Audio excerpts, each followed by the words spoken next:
Audio Jungle.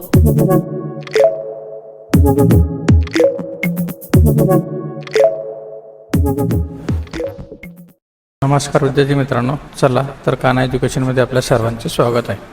तर आज आपण BEE MCQ सिरीज कंटिन्यू करत आहोत. त्याच्यामध्ये जे समोरचा जो टॉपिक आपला ट्रान्सफॉर्मर आहे त्याच्या रिलेटेड काही क्वेश्चन्स आहेत, आज आपण डिस्कस करणार आहोत. चला तर बघा याच्यामध्ये सगळ्यात पहिले स्टार्टिंगला मी तुम्हाला जसं आपण प्रत्येक टॉपिकमध्ये काय केलं होतं की त्याचे काही स्पेसिफिक महत्त्वाचे फॉर्म्युले पहिले डिस्कस केले आणि नंतर आपण पुढं क्वेश्चन डिस्कस केले होते. सेम लाईक दॅट आपण तसंच करूया. बघा सगळ्यात पहिले आता तुम्हाला ट्रान्सफॉर्मरची थिअरी तर काही सांगायची गरज नाही आहे, मे बी तुम्हाला चांगली क्लिअर झालेली असेल. ओके, आणि जर तुम्हाला काही डाऊट असेल तर आपल्या थिअरॉटिकल थिअरॉटिकल व्हिडिओ मी ऑलरेडी आपले टाकलेले आहेत, तुम्ही जे थिअरी व्हिडिओ डिटेलमध्ये बघू शकता. ओके, बट जास्त त्यात वेळ न घालवता जनरली आपल्या एक्झामवर आता फोकस केलेला कधी बेस्ट असेल.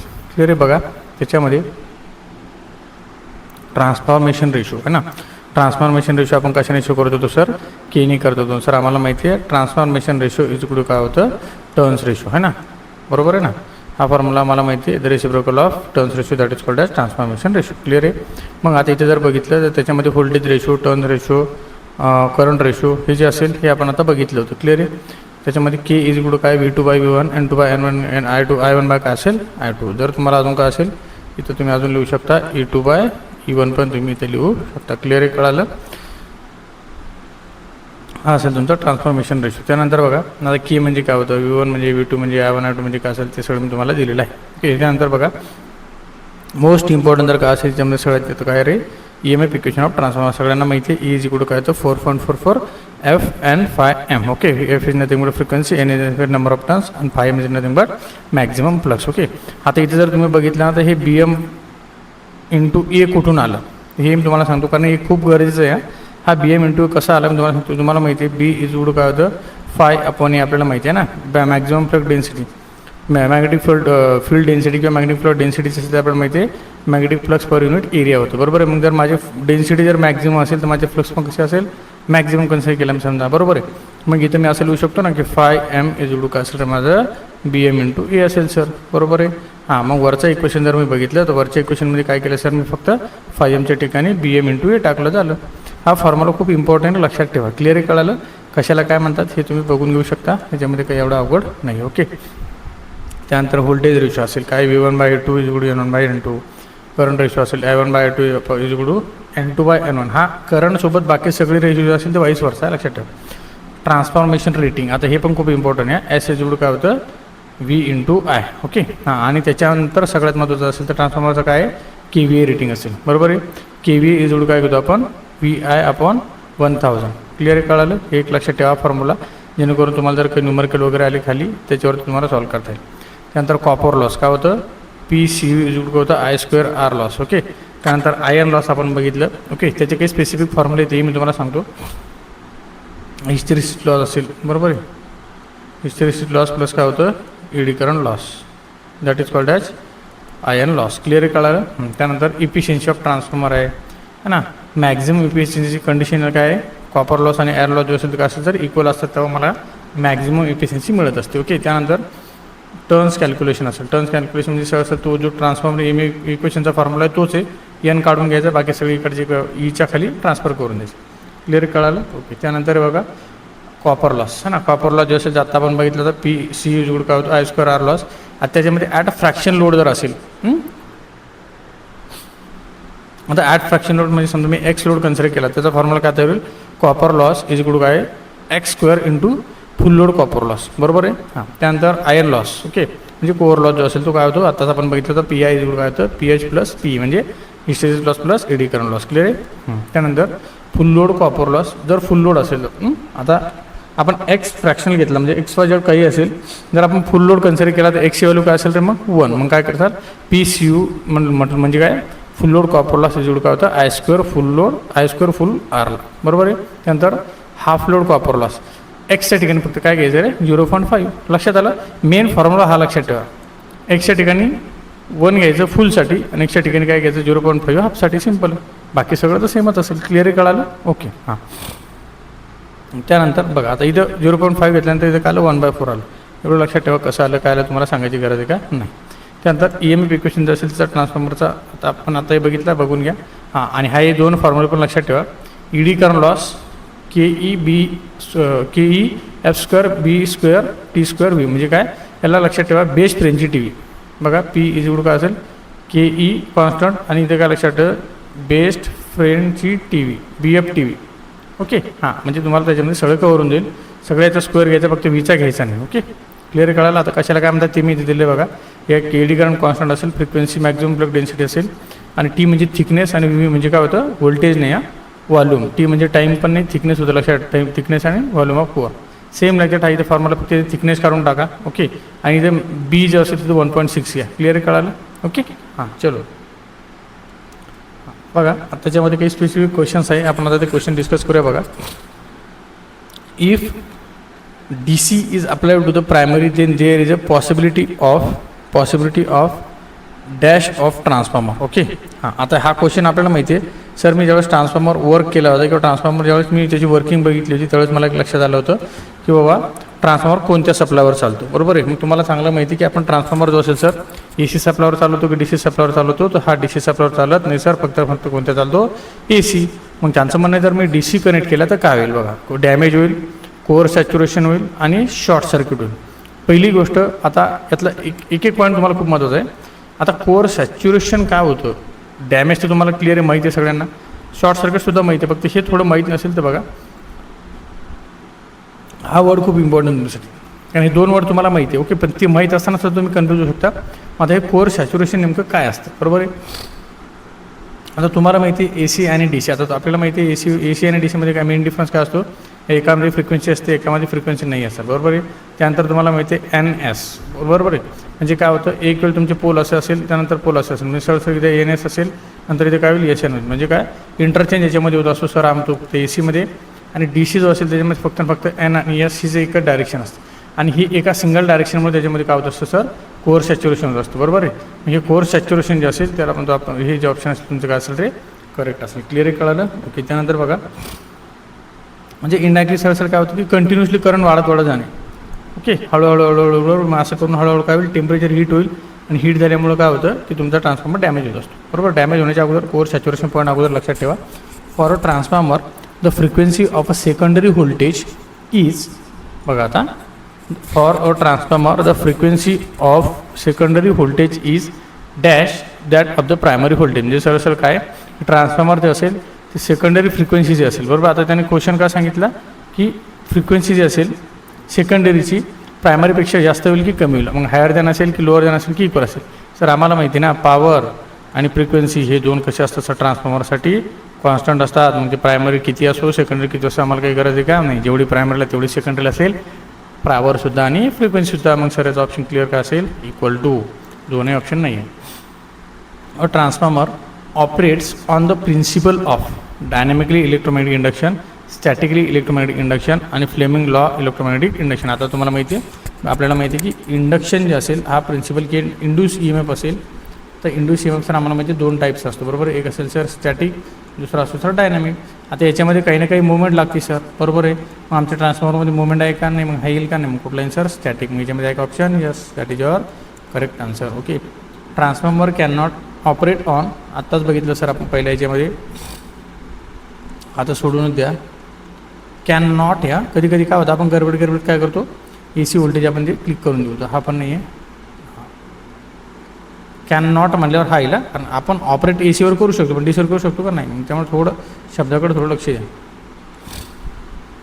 बघा, तर transformation ratio K is define as, हां मी तुम्हाला आता सांगितलं होतं बघा, आपण आत्ताच बघितलं होतं K इज गुड काय होतं रे, V2/V1 ना, N2/N1, E2/E1, आणि बघितलं सर आपण I1/I2. मग याच्यामध्ये तुम्हाला फक्त व्होल्टेज आणि करंट आणि टर्न्स त्याचे तिघांचे मग रेशो दिले बघा.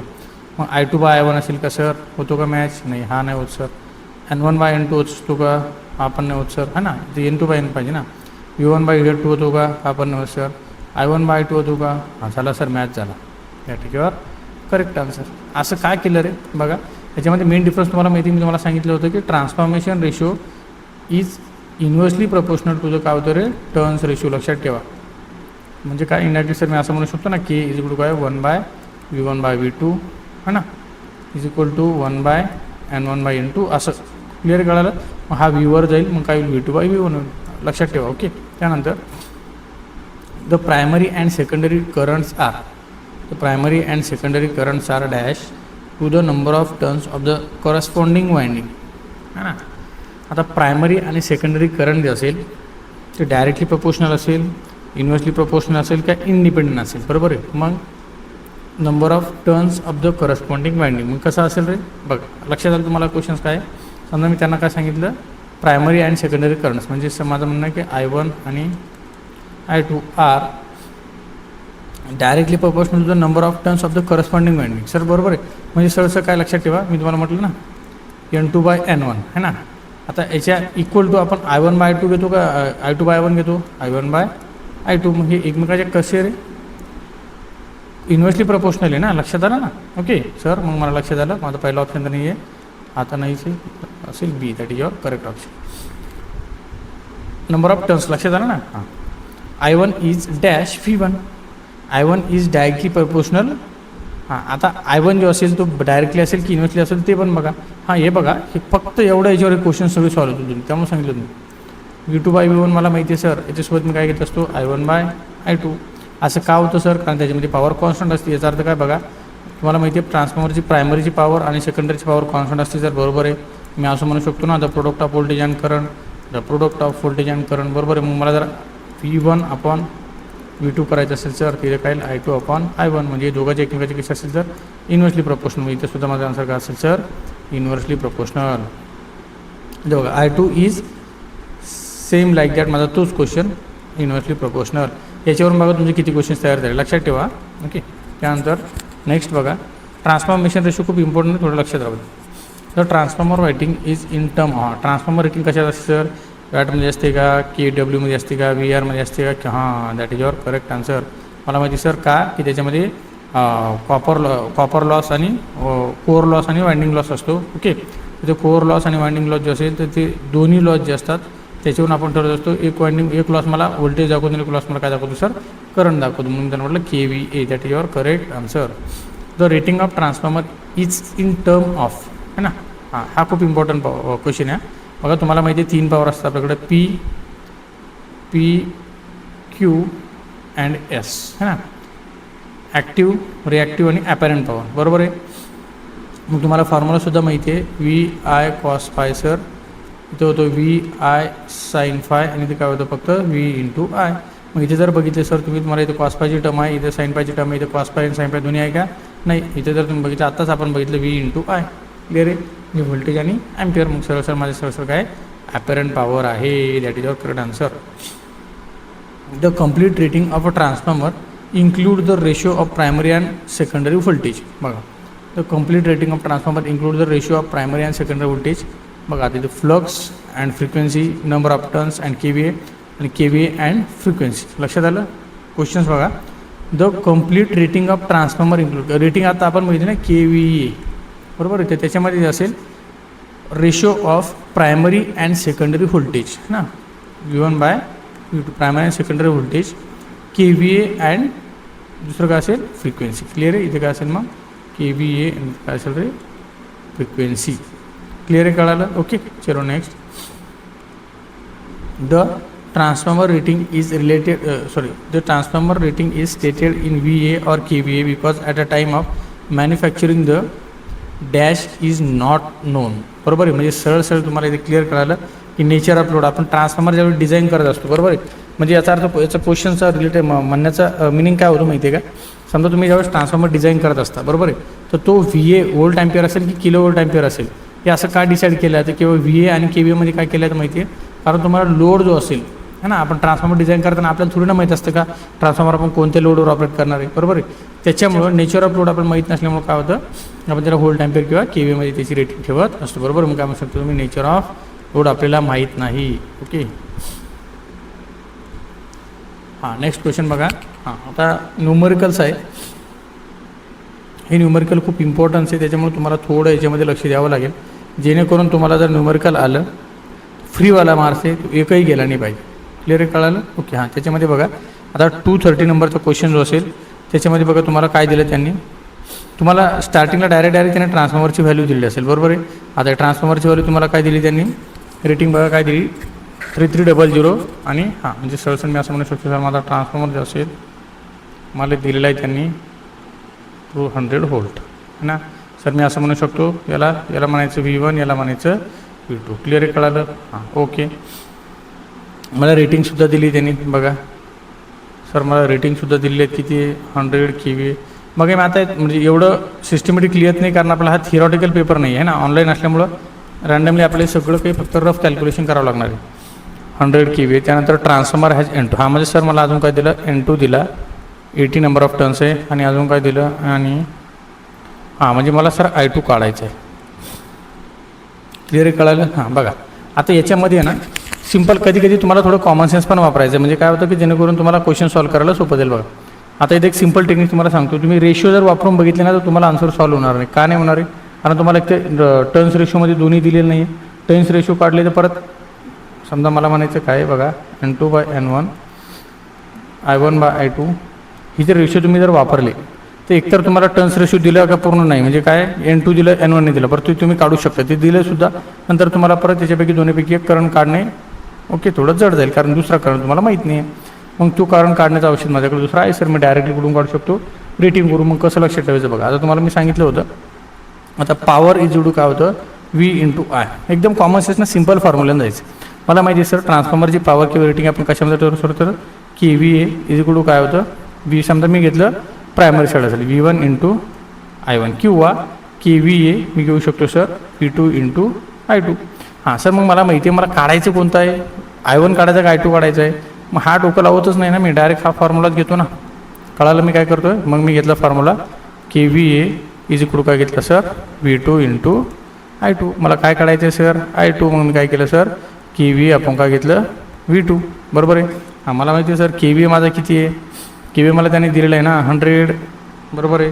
हां पण 100 इथे K म्हणजे मला काय करावं लागेल 30 इथे द्यावं लागेल, बरोबर आहे. म्हणजे किती झालं रे माझं आता खाली किती आलं 200, म्हणजे हे आणि हा कट केला, हा आणि हा कट केला म्हणजे केलं बे 25 म्हणजे किती आलं रे 500 अँपियर. क्लिअर, कळालं. That is your answer. Okay आता मग 500 ऑप्शन कुठं आहे का sir, yes that is your option. Clear. चलो नेक्स्ट पुढचा क्वेश्चन बघा 231 वाला. हां सेम लाईक दॅट. आता इथे बघा तुम्हाला काय दिलं ते.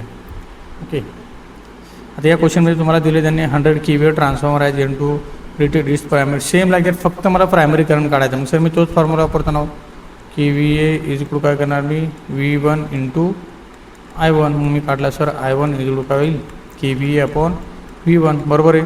मला KVA किती दिला रे, मला KVA दिलेला आहे सर 100 K म्हणजे 1 2 3 हां. V1 किती सर माझा 3300. हा कटला हा कटला हा कटला हा कटला. त्यानंतर तुम्ही याला कट केलं जवळपास समजा हां 1 2 3 रेस टू म्हणजे जवळपास 3 आहे 0 है ना, आहे का समथिंग 30. हां आय थिंक पॉईंट बघा इथपर्यंत जरी आला तुम्हाला इथं ऑप्शन तुमचा मॅच होतोय. That is your correct answer. Clear आहे. हां चलो त्यानंतर नेक्स्ट बघा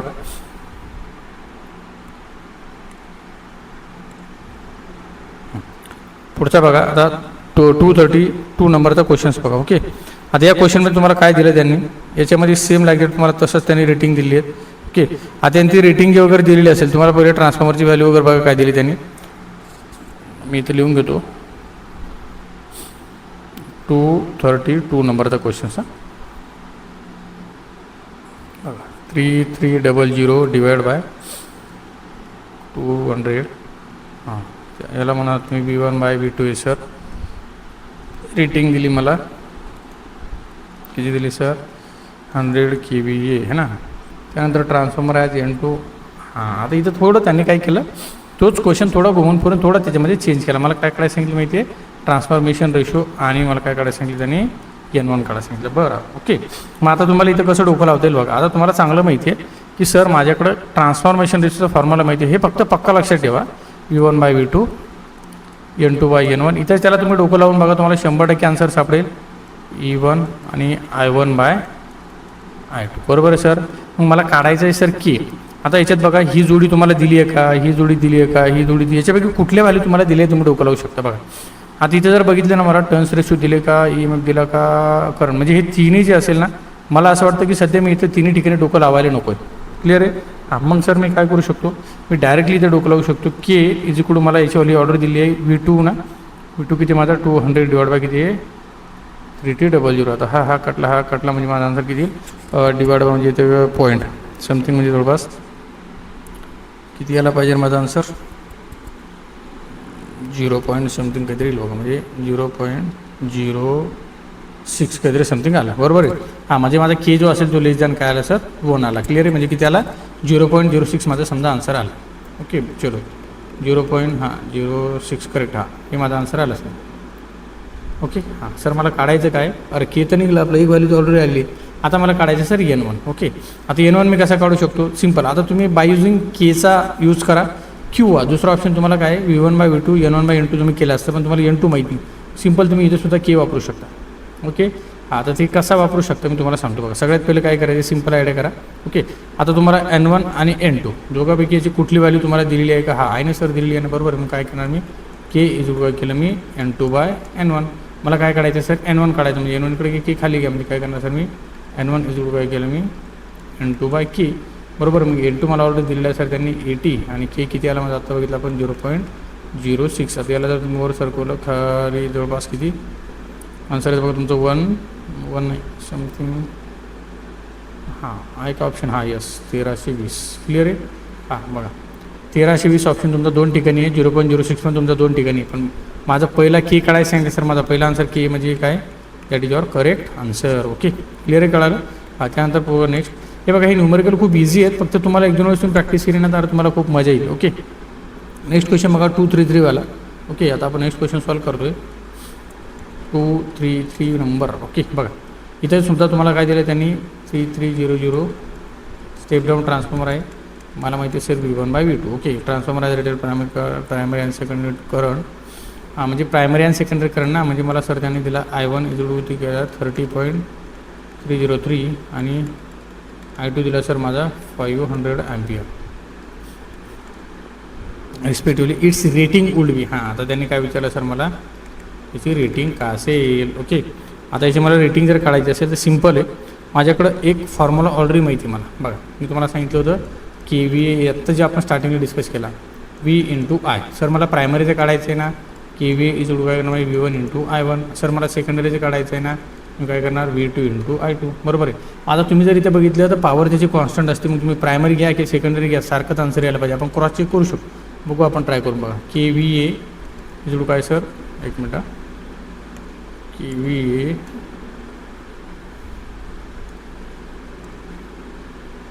आपण दोनही साईडनं जाऊन बघू, म्हणजे तुम्हाला क्लिअर होऊन जाईल की आपण कसंही केलं तरी आन्सर पुढं जाणार नाही. KVA इज इक्वल काय होईल sir V1 × I1, KVA is equal काय होईल सर V2 × I2, बरोबर आहे. मग मला माहिती आहे सर V1 काय मला दिलेलं आहे 3300 × 13.303. इथे काय आलं V2 ना, V2 × I2. तर V2 किती आहे सर माझा 200 आणि I2 किती आहे माझा 500. ओके, आता तुम्ही जर बघितली तर काय 5 दुने 10 म्हणजे जवळपास किती आलं माझं 100 आणि × 10⁻3. हां, म्हणजे यस, तुम्ही असं म्हणू शकता 100 KVA, बरोबर आहे. आणि याला जर तुम्ही सॉल्व केलं तर याचं सुद्धा आन्सर तुम्हाला तेच येईल, काय येईल 100 KVA. दॅट इज ऑर हा एक का option yes C, that is or correct answer. Clear आहे, कळालं. ओके, कारण आपल्याला माहिती आहे P1 इज इक्वल असं सर P2, प्रायमरीचं आणि सेकंडरीची पॉवर कशी असते कॉन्स्टंट. चलो नेक्स्ट, त्यानंतर बघा आता पुढचे काही क्वेश्चन्स आहेत बघा, तोही न्यूमेरिकल आपण डिस्कस करूया. क्वेश्चन नंबर आहे बघा 234. आता याच्यामध्ये आपलं काय काय दिलं बघूया. सगळ्यात पहिलं आपण गिवन डाटा थोडं लक्षात घेऊ. बघा सर मला रेटिंग दिली KVA किती दिला सर 10 KVA. त्यानंतर 3300 डिवाइड बाय 240. हां, F किती दिला सर मला 50 हर्ट्स. ॲज कोअर एरिया मला एरिया पण दिला सर, किती दिला 300 मीटर सेंटीमीटर स्क्वेअर. लक्षात ठेवा, या लगेच कन्वर्ट करून घ्या. तर 300 × 10⁻⁴ सेंटीमीटर स्क्वेअर है ना. एक काम करा ना, तर इथं आलं 1 2 3 म्हणजे हां, म्हणजे याला लगेच कन्वर्ट करून घेऊ है ना. याचं कन्वर्ट केल्यावर आपल्याला काय आन्सर बघा, एक मिनटं याचा आपण जर कन्वर्ट केलं तर 300 पॉईंटचा आन्सर काय याचं. आता आपण ते पॉईंट जर इकडे सरकून घेतलं तर आन्सर किती येईल 0.03 है ना. गेलं आपण मीटर स्क्वेअर येईल बरोबर. म्हणजे काय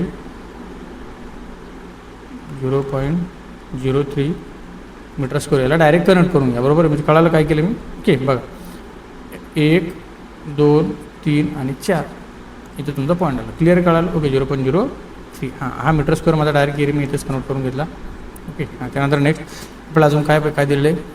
डेन्सिटी म्हणजे मला दिलं सर BM दिली बरोबर आहे. BM किती 1.3 टेस्ला. क्लिअर आहे. मग मला काय करायचं then number of primary turns N1. आता मला N1 काढायचं आहे. क्लिअर आहे कळालं. मग आता तुम्हाला इथं डोकं लावावं लागेल. जर तुम्हाला एवढा डाटा दिला म्हणजे 100% सर माझ्या EMF इक्वेशनच्या रिलेटेड काहीतरी असू शकतं बघा. E इज इक्वल काय असेल मग फॉर्म्युलामध्ये 4.44 F 5M N1 जर मला प्रायमरीचं घ्यायचं असेल. मला सेकंडरीचं घ्यायचं असेल तर N2 घ्यायचं. क्लिअर आहे सर. मग मला माहिती आहे. अजून मी तुम्हाला सांगितलं त्याला आपण कन्वर्ट केलं होतं. इथं काय आलं कारण आपल्याला 5M दिलेलं नाही ना. मग BM दिलेत मग त्याला आपण कन्वर्ट करून घेऊ लगेच. इज इक्वल काय F BM × A × N1. Okay मग मला N1 काढायचं सर. मग मी काय करणार N1 जशाल तसा ठेवणार.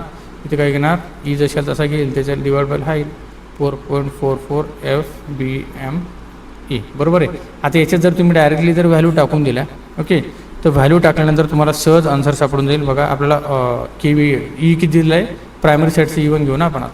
किती दिलं आहे 3300 ना 4.44 × 50 × BM मला दिला आहे कर त्यांनी 1.3 टेस्ला आणि एरिया मला दिला किती दिला 0.03. बघा आता तुम्ही जर याला कन्वर्ट नाही केलं ना तर तुमचा आन्सर 100% रॉंग आहे. आता याला जर तुम्ही सॉल्व केलं कॅल्सीमध्ये तर 100% तुमचा आन्सर काय येईल जवळपास 82 म्हणजे 82 म्हणजे जवळपास तुम्हाला या B ऑप्शन जो असेल तो मॅच होतो 382 that is your correct answer. Clear आहे कळालं. ओके त्यानंतर बघा नेक्स्ट 2 3 5 ओके हां. आता याच्यामध्ये पण तुम्हाला काय दिलं जवळपास सिमिलरली क्वेश्चन हा सेमच आहे बघा. फक्त याच्यामध्ये काय केलं त्यांनी बघा तुम्हाला काय E इज इक्वल काय 4.44 F 5M N बरोबर आहे. आता तुम्हाला या क्वेश्चनमध्ये त्यांनी काय काढायला सांगितलं फक्त एरिया काढायला सांगितलं बरोबर आहे. मग तुम्ही जर याला कन्वर्ट केलं E इज इक्वल काय 4.44 F BM A आणि N1 असेल. समजा N1 जर प्रायमरीसाठी असेल तर सेकंडरी असेल तर N2 घ्या. क्लिअर आहे कळालं. ओके आता इथं तुम्ही जर लक्षात आता तुम्हाला इथं क्वेश्चन N1 दिलं ना मग असं तुम्ही प्रायमरीचं कन्सिडर केलं. याला जर तुम्ही सॉल्व केलं तर तुम्हाला 100% आन्सर मिळून जाईल. तुम्हाला काय काढायचं आहे सेंटीमीटरचा स्क्वेअर मीटरचा स्क्वेअरमध्ये तुम्हाला काढायचं आहे एरिया बरोबर. मग तुमचा फॉर्म्युला काय येईल E एवढं काय सर 4.44 F BM N1 याची व्हॅल्यू टाकून द्या. तुम्हाला 100% आन्सर सापडून जाईल. तुम्हाला जवळपास आन्सर किती तर आहे तुमचा B ऑप्शन जो असेल तो काय असेल करेक्ट आन्सर असेल. क्लिअर आहे. चलो त्यानंतर next the total loss in a transformer is the sum of loss and the total loss in a transformer is the sum of loss and हा क्वेश्चन महत्त्वाचा आहे. कोणत्या कोणत्या लॉसेसचा सम होतो मला माहिती सर. ट्रान्सफॉर्मरमध्ये दोनच लॉसेस एक असेल PCU आणि PI म्हणजे काय sir copper loss plus iron loss. ED current plus आहे नाही तर असं करसाला PH प्लस PE मी आम्ही बघितले सर बरोबर आहे. अभि हे आयर्न लॉसचा फॉर्म्युला आहे हा ना काय घेऊ. त्यांनी total copper loss total transformer loss सांगितलं म्हणजे कॉपर आणि आयर्न. ओके चलो नेक्स्ट बघा the dash loss is further classified into hysteresis loss and ED current loss. Okay हां मग आता classified into hysteresis and ED कोणता लॉस म्हटलं तुम्ही आता कॉपर लॉस आहे का तो नाही. व्हेरिएबल लॉस आहे का नाही कारण व्हेरिएबल लॉस आणि कॉपर लॉस एकच आहे. आयर्न लॉस आहे का yes that is your correct answer. आता बघितलं ना पण PI इज इक्वल काय होतं PH प्लस PE. त्यानंतर बघा the dash loss is called as variable loss म्हणजे काय बघा दोन लॉस असतात. मी तुम्हाला म्हणजे एकदा अगोदर सिम्पलमध्ये सांगतो त्याचे दोन लॉस एक कोणता असतात PCU म्हणजे कॉपर लॉस PI म्हणजे आयर्न लॉस. आता हा जो लॉस असतो सर हा वाइंडिंगमुळे होत असतो. हा कशामुळे होतो कोअरमुळे. आपण वाइंडिंग कमी जास्त करू शकतो कोअर चेंज करू शकतो का नंतर नाही. ट्रान्सफॉर्मर डिझाईन करताना नंतर आपण कॉपरची वाइंडिंग चेंज करू शकतो त्याची नंबर ऑफ टर्न्स वगैरे पण कोअर नसते बदलता येत. म्हणजे हा झाला सर फिक्स आणि हा झाला सर व्हेरिएबल म्हणजे copper loss is nothing but variable loss. म्हणजे मी काय म्हणू शकतो व्हेरिएबल लॉस जो असेल तो कोणता आहे sir copper loss that is your correct answer. त्यानंतर बघा the full load copper loss PCU is equal to हा हे तर आपण ऑर्डर बघितलं की आपण म्हटलं इथं काय असतं x² बरोबर आहे of full PCU half load बरोबर. आता हा फॉर्म्युला बघा तुम्हाला मी ऑर्डर दिला आहे आता इथं काय म्हटलं तुम्हाला कॉपर लॉस असतो बघा आय स्क्वेअर आर लॉस. जर फ्रॅक्शन लोड काढायचं असेल पण म्हणजे काय P C U is equal काय असेल X square into P C U full load. बरोबर आहे. हां आता आपल्याला P C U full load काढायचं आहे. क्लिअर. म्हणजे याचा अर्थ सरळ काय की मला त्यांनी जो क्वेश्चन्स दिला त्याच्यामध्ये काय तुम्हाला हाफ लोड दिला की फुल लोड दिला, त्यांनी सरळ सांगितलं फुल लोड. बरोबर आहे. मग मला जर फुल लोड काढायचं आहे बरोबर मग मी असं म्हणू शकतो ना बघा. आता हा क्वेश्चन तुम्हाला एक्झॅक्टली काय सांगतो जर तुम्हाला इथे बघितलं असेल तर बघा तुम्ही काय म्हणू शकता P C U half is equal काय असेल 1/4 into P C U full. बरोबर आहे. तुम्हाला काय काढायला सांगितलं ना पी सी यू फुल. हा फॉर्म्युला कसा तयार करणार मग तुम्ही बघा हा 4 जो असेल तो इकडे येईल. बरोबर म्हणजे काय हा जसेल तसा ठेवा बघा P C U full is equal काय हा 4 इकडे मल्टिप्लाय होईल म्हणजे काय 4 into P C U half. खतम झालं. म्हणजे आन्सर किती तुमचा 4. बरोबर. That is your correct answer. Clear आहे. चलो नेक्स्ट. इथे copper loss at full load is 200 watt then that the half load will be. हां सिम्पल तोच आपल्याला फॉर्म्युला इथं वापरायचा आहे. ओके.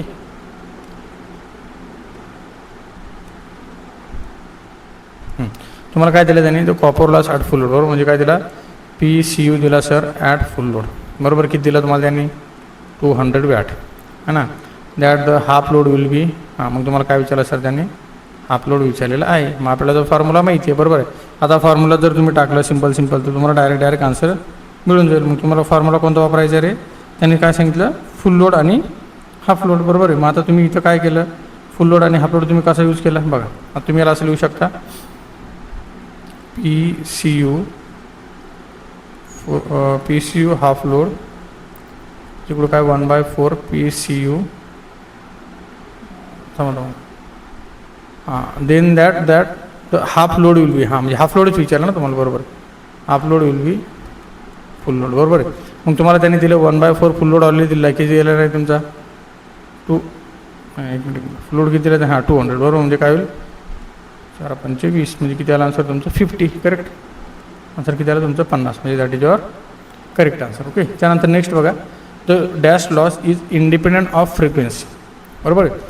आता कुठला लॉस फ्रिक्वेन्सीवर डिपेंड नाही. आता याच्यासाठी थोडं तुम्हाला आहे ना व्यवस्थित समजून घ्यावं लागेल बघा कारण याच्यावर तुम्हाला असे बरेच क्वेश्चन येऊ शकतात. बघा मी तुम्हाला सांगितलं होतं की आपल्याकडे 2 लॉस असतात. एक असेल पी एच है ना. मी तुम्हाला सांगितलं होतं पी हिस्टेरिस लॉस असेल नाही आपण ईडी करणं अगोदर घेऊन तुम्हाला क्लिअर होईल.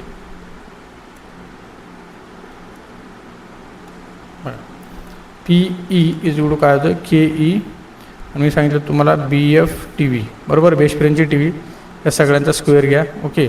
आणि दुसरं सांगितलं तुम्हाला पी एच इज इक्वल काय होतं के एच हा कॉन्स्टंट असेल तिथे तेच येणार. बी एफ फक्त टी काढून टाका आणि बी जो असेल तिथं 1 पॉईंट इथं काय घ्यायचं पॉवर 6 घ्यायचं. क्लिअर आहे. आता ही बी जी असेल याची व्हॅल्यू आपल्याला चेंज करायची. क्लिअर आहे. याची व्हॅल्यू आपल्याला चेंज करायची म्हणजे याचा अर्थ काय की मी ॲट कॉन्स्टंट असेल किंवा कॉन्स्टंट नसेल. आता 2 सिच्युएशनमध्ये जर तुम्ही बघितलं बरोबर आहे 2 सिच्युएशनमध्ये आणि सगळ्यात पहिलं काय सांगितलं तर loss is dependent of frequency म्हणजे कुठला लॉस जो असेल तो फ्रिक्वेन्सीवर डिपेंड नाही आहे. बरोबर आहे. हां आता ही जी कंडिशन आहे ही कंडिशन तुम्हाला कधी वापरावं लागेल जर तुम्हाला त्यांनी आयन लॉसबद्दल स्पेशली बोललं. ओके. आता इथे जर तुम्ही बघितलं असेल बघा द लॉस इज डिपेंड कारण हे जे असतं ना याचे 2 कंडिशन असतात. एक असेल कॉन्स्टंट कंडिशन आणि एक असेल म्हणजे V/F रेशियो जो असतो आपला बघा V/F रेशियो जो असतो हा कॉन्स्टंट असेल किंवा नसेल. क्लिअर आहे. कळालं. हां तर त्या कंडिशन तुम्हाला इथे त्यांनी दिलेल्या नाही. सिम्पल सांगितलं बघा आयन लॉस जो असेल इथं कुठेतरी फ्रिक्वेन्सीचं रिलेशन आहे सर. आता हिस्टेरिसिस आयनचाच पार्ट आहे ईडी करंट पण हा आयनचाच पार्ट आहे म्हणजे तिघामध्ये पण कुठेतरी फ्रिक्वेन्सी जी असेल त्याचं रिलेशन आहे सर. डिपेंड आहे किंवा नाही. पण हा एकमेव लॉस असा की त्याच्यावर डिपेंड असेल का नाही म्हणजे काय कॉपरवर डिपेंड नाही म्हणजे काय तुम्हाला माहिती पी सी यू जोड काय होतं आय स्क्वेअर आर लॉस. बरोबर आहे. इथं जर तुम्ही बघितलं सर तर इथं फ्रिक्वेन्सी दिसते इथं पण मला फ्रिक्वेन्सी दिसते म्हणजे इथं कुठेतरी त्याचं रिलेशन आहे पण इथं तुम्हाला कुठे फ्रिक्वेन्सी दिसते का सर नाही म्हणजे कॉपरवर depend copper loss is independent of the frequency. Okay. Clear आहे. कळालं. हां त्यानंतर बघा next the power is good काय होतं I square R1 plus I square R2 represent the loss in transformer. हां सिम्पल. आता तुम्हाला माहिती आहे पी इज गुड काय होतं आय स्क्वेअर आर. आता हा आय स्क्वेअर आर म्हणजे कुठला लॉस आहे सर सिम्पल आहे. कुठला लॉस आहे कॉपर लॉस. यात काही डोकं लावायची गरज आहे का नाही.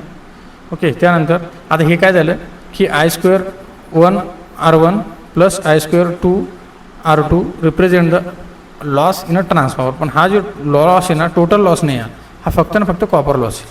बरोबर आहे. कारण कॉपर लॉस दोन्ही जे असेल समजा PCU plus PCU1 plus PCU2 असेल, तर दोन्ही कॉपर आहे ना, टोटल नका समजू त्याला, टोटल कधी होईल आयन प्लस कॉपर असेल.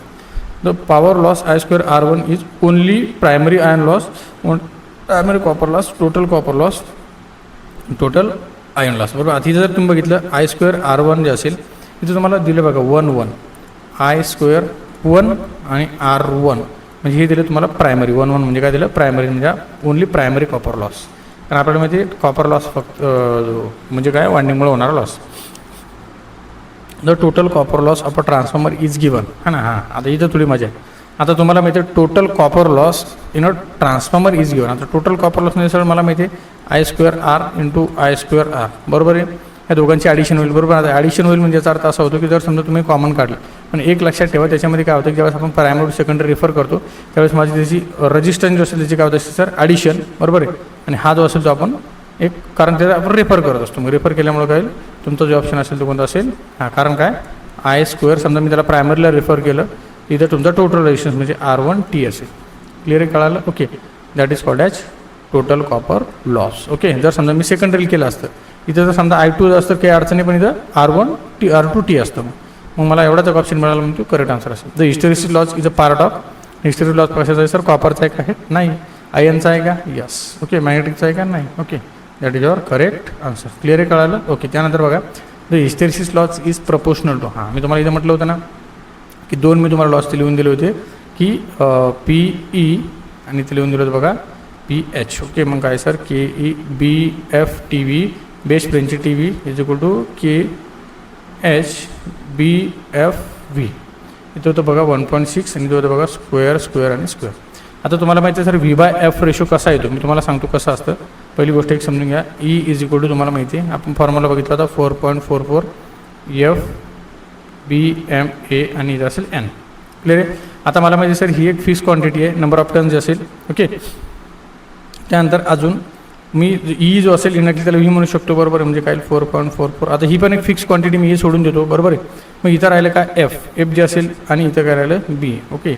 आपण एक क्वांटिटी E जे असेल सोडून दिली. बरोबर. राहिलं फक्त काय सर V इज का F इज काय असेल सर BM राहिलं. मग काय BM जर काढलं तुम्ही काय V/F. ओके. हा रेशो आपल्याला पाहायचा. मग तुम्ही जर बघितलं त्याच्या ठिकाणी जर V/F ठेवलं तुम्ही बरोबर आहे सेम त्याच्या ठिकाणी जर तुम्ही V/F ठेवलं. क्लिअर आहे. तर एक लक्षात ठेवा. आता हिस्टेरिसिस लॉज प्रपोर्शनल टू. आता मला हिस्टेरिसिस विचारला म्हणजे मी याचाच अभ्यास करणार. बरोबर आहे. आता तिथं जर तुम्ही बघितलं तर काय होईल के कॉन्स्टंट सोडून द्या समजा V/F याचा 1.6 into F into V. Clear आहे. हां याला थोडं समजून सांगतो मी कसं असतं बघा. हे व्यवस्थित समजून घ्या.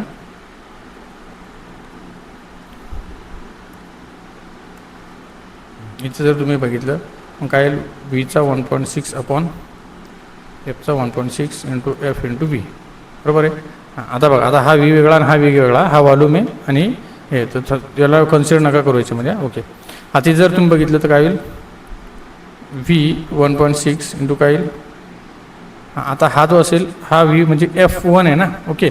आता जर तुम्ही बघितलं काय होईल F 1.6 मायनस 1 म्हणजे काय येईल 0.6. ओके. हा मायनस आला मी परत खाली घेतला म्हणजे इनॅक्टिव्ह काळात तुम्हाला काय आलं 1.6 इंटू F मायनस 0.6 याला परत खाली घेतलं काय होईल V 1.6 आपण काय आलं F 0.6. बरोबर आहे. आता इथे जर बघितलं तुम्ही काय होतं हा PH. क्लिअर आहे. मग इथे काय म्हणू शकतो तुम्ही sir PH is inversely proportional to the 1/F 0.6. बरोबर आहे.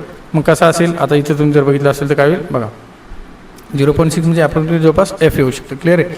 मग काय होईल the hysteresis loss is proportional to the काय द ए. क्लिअर कळालं तुम्हाला. ओके. इथं तुम्ही डायरेक्टली म्हणू शकता. आता हे झालं इन्व्हर्सली प्रपोर्शनल. पण आता हे डिपेंड आहे कंडिशन तुमची कॉन्स्टंट आहे की कॉन्स्टंट नाही. बरोबर आहे. तर याच्यात तुम्हाला क्वेश्चन जो असेल तो त्याने सिम्पली विचारलेला आहे हे मी तुम्हाला मुद्दाम एक्स्ट्रा सांगितलं. क्लिअर आहे. हां तर तुमचा कधी असेल कॉन्स्टंट असेल की नसेल तर तुम्हाला कंडिशन बोललं तर तुम्ही हे सांगायचं. तुम्हाला त्याने काही म्हटलं का कॉन्स्टंट आहे नॉन कॉन्स्टंट आहे नाही.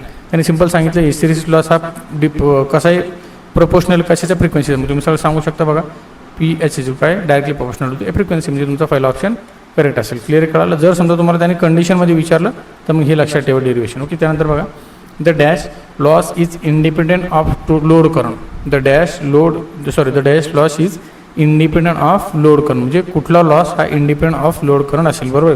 आता तुम्हाला माहिती आहे आयन जे असेल तो असतो फिक्स लॉस हो ना म्हणजे कोअरमुळे होणारा. तर लोडचा त्याचा काही संबंध आहे का नाही. Simple the dash loss is non as a constant loss. आपल्याला माहिती आहे आयन लॉस जो असेल की तो चेंज होत नाही the loss is taking place in a core of the iron transformer. Simple कोणता आहे कोअरमुळे कोणता हो sir iron loss. Okay clear आहे. चलो अपेक्षा करतो मित्रांनो की आज आपण जेवढे क्वेश्चन्स डिस्कस केले तुम्हाला व्यवस्थित कळाले असेल. टायमाअभावी जर थोडी गडबड वाटली असेल तुम्हाला किंवा एखादा टॉपिक्स किंवा एखादा पॉईंट्स नसेल कळाला एखादा क्वेश्चनसुद्धा नाही कळाला 100% तुम्हाला मेसेज किंवा कमेंट करू शकता. चला तर भेटूया लवकरच पुढच्या व्हिडिओमध्ये. ठीक आहे. थँक्यू.